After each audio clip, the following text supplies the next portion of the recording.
360 میں افغان حکومت اور طالبان کے درمیان مذاکرات کی راہ میں حائل ایک بڑی رکاوٹ دور۔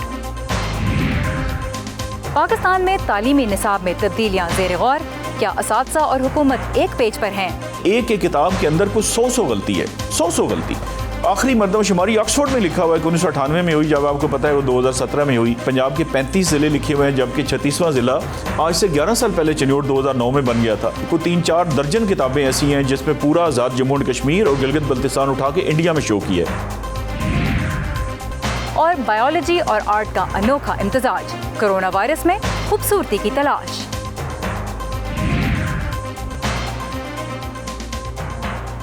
وائس آف امریکہ واشنگٹن سے میں ہوں سارہ زمان، آپ دیکھ رہے ہیں ویو 360۔ افغان حکومت اور طالبان کے درمیان مذاکرات کے آغاز کا امکان اس ہفتے پھر سے روشن ہو گیا۔ افغان حکومت نے تصدیق کر دی کہ انہوں نے طالبان کے 5000 قیدی رہا کر دیے ہیں، اور کچھ ایسے قیدی جن کی رہائی پہ بعض دوسرے ملکوں کو اعتراض ہے انہیں بھی اطلاعات کے مطابق قطر منتقل کیا جا رہا ہے۔ سیاسی تجزیہ کاروں کی نظر میں اب مذاکرات کی راہ میں کوئی رکاوٹ حائل نہیں ہے۔ وائس آف امریکہ کی افغان سروس نے قطری پروفیسر سلطان برکات سے بات کی ہے، جنہوں نے دوحہ میں فریقین کے درمیان مذاکرات کے لیے کلیدی کردار ادا کیا ہے۔ ان کا کہنا ہے کہ بات چیت کے دوران ویسے تو بہت سے موضوع زیر بحث آئیں گے، لیکن تشدد میں کمی پہ اتفاق کرنا اولین ترجیحات میں شامل ہونا چاہیے۔ تو آپ کیا سمجھتے ہیں کہ ان دونوں پارٹیوں کے درمیان ان مذاکرات میں سب سے پہلے کس حوالے سے بات ہوگی؟ I think there are a lot of topics and it's a very difficult position because میں سمجھتا ہوں کہ بہت سارے ایشوز ہیں اور یہ ایک بہت مشکل پوزیشن ہے، کیونکہ تمام فریقوں نے درخواست کی ہے کہ کوئی بھی ان بین الافغان مذاکرات میں دخل نہ دے۔ یہ صرف اور صرف افغانوں کے درمیان مذاکرات ہوں اور افغانوں کی قیادت میں ہوں۔ اس لیے ابھی ان مذاکرات کے لیے کسی بھی قسم کی اور کسی مدد کی درخواست نہیں کی گئی، اور امید یہ ہے کہ یہ اکٹھے ہو جائیں گے اور اپنا کوئی ایجنڈا لے کر آئیں گے اور اپنی ترجیحات کے مطابق کام کریں گے۔ لیکن ظاہر ہے کہ افغانستان میں عوام کی جس معاملے پر توجہ ہے اور ان کی وہ ترجیح بھی ہے وہ سیکیورٹی ہے۔ مجھے لگتا ہے کہ لوگوں نے اس جنگ بندی کا بہت شدت سے اور بہت زیادہ انتظار کیا ہے، کیونکہ اس وقت اس بات کی اشد ضرورت ہے کہ سول سوسائٹی اور عوام کو بھی اس بحث میں شامل کیا جائے، جس سے افغانستان کا مستقبل طے ہوگا، اور سڑکوں اور گلیوں میں عدم تحفظ کے پیش نظر یہ بہت مشکل مرحلہ ہوگا۔ لہٰذا مجھے شبہ ہے کہ جنگ بندی ہی سب سے اہم چیز ہوگی جس پر توجہ دی جائے گی۔ افغانستان کی حکومت نے تمام وعدے، خصوصاً قیدیوں کی رہائی کے وعدے کو پورا کیا ہے۔ کیا آپ سمجھتے ہیں کہ مذاکرات کی پہلی نشست میں طالبان کے ساتھ مکمل جنگ بندی پر اتفاق رائے ہو جائے گا؟ I don't know. میں نہیں جانتا۔ میرا خیال ہے کہ طالبان کی طرف افغان حکومت کی جو ذمہ داری تھی وہ انہوں نے پوری کر دی ہے۔ جیسا کہ آپ جانتے ہیں کہ ایک طویل عرصے سے طالبان کی پوزیشن کیا ہے، وہ افغان حکومت کو تسلیم نہیں کرتے اور اس پر کٹ پتلی حکومت ہونے کا الزام عائد کر کے اس کے ساتھ مذاکرات کی میز پر بیٹھنے سے انکار کرتے رہے ہیں۔ لہٰذا طالبان کی پوزیشن کچھ سال پہلے کی نسبت بہت تبدیل ہوئی ہے۔ اس کا کچھ حد تک تعلق تو اس معاہدے سے بھی ہے جو انہوں نے امریکیوں کے ساتھ کیا ہے۔ افغان حکومت ہر روز کہہ رہی ہے کہ طالبان کی طرف سے شہروں پر حملے بڑھ رہے ہیں۔ آپ کے خیال میں یہ خلاف ورزی کیوں ہو رہی ہے؟ I think there are accusations from both sides. میرے خیال میں الزامات تو دونوں طرف سے ہیں اور دونوں طرف سے یہ واقعات رپورٹ ہوتے رہے ہیں، لیکن عمومی طور پر تشدد میں کمی آئی ہے۔ طالبان اور امریکیوں کے درمیان دوحہ میں ایک مانیٹرنگ اور آبزرویشن سسٹم قائم ہے اور دونوں کے درمیان بات چیت کے لیے چینلز کھلے ہیں۔ جب اس طرح کے واقعات ہوتے ہیں تو وہ بات چیت کرتے ہیں اور اسے جلد سے جلد حل کرنے کی کوشش کرتے ہیں، لیکن ایسا کوئی نظام اس وقت افغان حکومت کے پاس نہیں ہے۔ مجھے امید ہے کہ جب مذاکرات کا باقاعدہ آغاز ہوگا تو اس پہلو پر سب سے پہلے بات ہوگی۔ افغان حکومت اور طالبان اپنی قانونی حیثیت پر زور دیتے ہیں۔ ان حالات میں ہمیں انٹرا افغان مذاکرات کے نتیجہ خیز ہونے کی کتنی امید رکھنی چاہیے؟ Well, I think we should be very optimistic. میرے خیال میں تو ہمیں پر امید ہونا چاہیے، اور اس مرحلے پر امید رکھنے کے علاوہ کوئی آپشن ہے بھی نہیں۔ افغانستان نے اس جنگ کی بہت زیادہ قیمت ادا کی ہے، اور سچ پوچھیں تو تمام فریقوں کے پاس اس وقت کوئی وجہ بھی نہیں ہے کہ وہ ملک میں تشدد برقرار رکھیں۔ سوویت یونین کے قبضے کو ختم ہوئے ایک عرصہ گزر چکا، دہشت گردی کے خلاف جنگ اب سمیٹی جا رہی ہے۔ امریکیوں نے بھی دستبرداری پر اتفاق کیا ہے، لہٰذا آپ کو جنگ کو یا کسی بھی قسم کے تشدد کو جاری رکھنے کے لیے بہت ہی مضبوط دلیل کی ضرورت ہے۔ لہٰذا ہم پر امید ہیں، اور مجھے لگتا ہے کہ باقی سب کو بھی ہونا چاہیے۔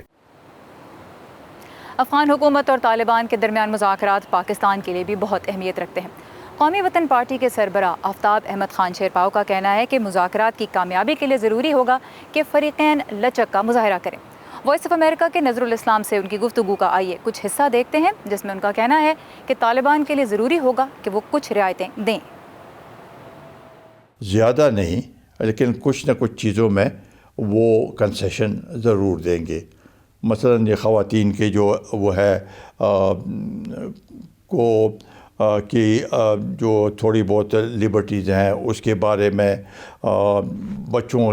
بچیوں کی ایجوکیشن کے بارے میں، یہ چیزیں ہیں کہ اس میں تھوڑا بہت وہ ضرور وہ کریں گے، کچھ نہ کچھ رعایت دیں گے، تو تب جا کے کوئی مسئلہ بنے گا. دوسری فریق کو بھی یہ سوچنا پڑے گا کہ بھئی اس وقت اس کو دیکھنا ہے کہ وہ امن چاہتے ہیں یا وہ صرف اپنے اس کے اوپر اصولوں پہ اٹکنا چاہتے ہیں. یہ میں بتا دوں کہ یہ ایسا موقع دوبارہ نہیں آنا. اس سے پہلے بھی اگر ہم دیکھیں تو امن کے حوالے سے افغانستان میں بہت زیادہ کوششیں ہوئی ہیں. اس دفعہ آپ کتنا کانفیڈنٹ ہیں؟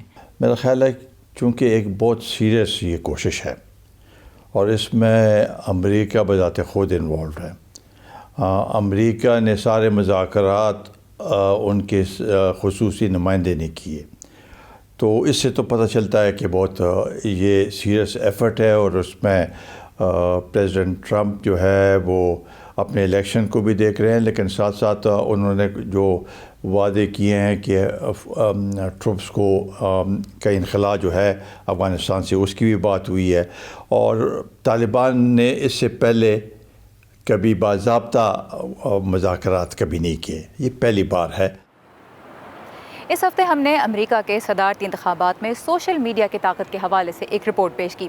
آج اسی بارے میں آپ کو ایک اپڈیٹ دینا چاہتی ہوں. فیس بک نے اعلان کیا ہے کہ وہ انتخابات یعنی جو کہ 3 نومبر کو ہوں گے ان سے ایک ہفتہ پہلے تمام سیاسی ایڈز کی پوسٹنگ بند کر دے گی، اور اس کے علاوہ ایسی پوسٹ پہ بھی خصوصی لیبل جاری کرے گی جس میں یا تو کوئی امیدوار حتمی نتائج آنے سے پہلے جیت کا اعلان کر دیتا ہے، یا پھر کوئی بھی انتخابات کی جو انٹیگریٹی ہے اس کے بارے میں سوالات اور شکوک و شبہات کو جنم دیتا ہے.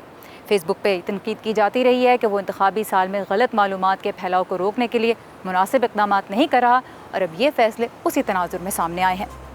وائس آف امریکہ کے مختلف پلیٹ فارمز آپ کے لیے ہر وقت حاضر رہتے ہیں. ہماری ویب سائٹ اور اس کے علاوہ سوشل میڈیا پہ آپ جب چاہیں لاگ آن کر کے دنیا بھر سے تازہ ترین خبریں، اہم معلومات اور دلچسپ ویڈیوز دیکھ سکتے ہیں.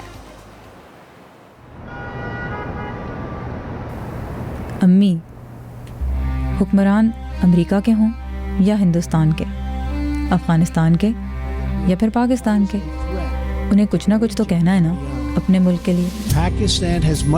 لیکن ایسے میں ہمارا کام کسی حکمران کی بات پر ناراض ہو جانا یا پھر تالیاں بجانا تھوڑا ہی ہے. خدا بس اتنی سمجھ دے کہ جو جیسا کہے ہم اسے ویسے کا ویسا آپ تک پہنچا سکیں. باقی پھر آپ تو سمجھدار ہیں ہی. بڑی جنگ پاکستان ٹیررزم کے خلاف لڑ رہا ہے اس پروفیشن میں نا امی، بس اتنا سا تو خواب ہے.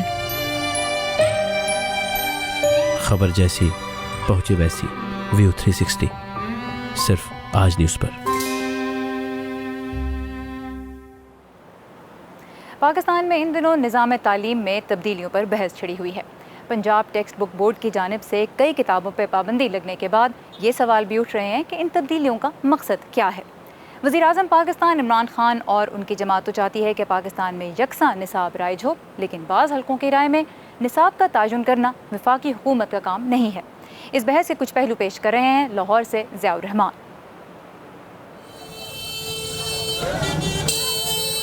پاکستان تحریک انصاف کی حکومت کو قائم ہوئے 2 سال سے زیادہ ہو چکے ہیں، لیکن یکساں نظام تعلیم متعارف کرانے کی کوششوں پر اب بھی سوالیہ نشان ہیں. ماہرین کہتے ہیں کہ تعلیمی نظام کے ساتھ بار بار تجربات نہیں ہونے چاہیے.